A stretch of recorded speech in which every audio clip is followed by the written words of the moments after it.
தாமரை மலர் கொண்டு உடல் செய்த ஓவியமே, என் உடல் பாரம் மட்டும் எந்த விதம் தாங்குகிறாய்? தீப்பந்தம் போன்றவன் நான், தீபம் என்று ஆகிவிட்டேன். கருங்கல்லை போன்றவன் நான், கற்பூரம் ஆகிவிட்டேன். சந்திரனை சந்திரனை துட்டதியாராம் ஸ்ட்ராங்கா, அடியாம் ஸ்ட்ராங்கா.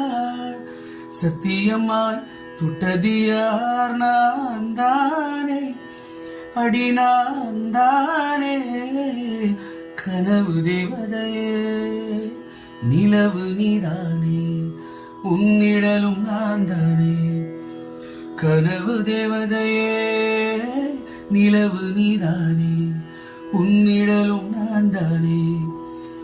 சந்திரனை தொட்டது யாராம் ஸ்ட்ராங்கா, அடியாம் ஸ்ட்ராங்கா.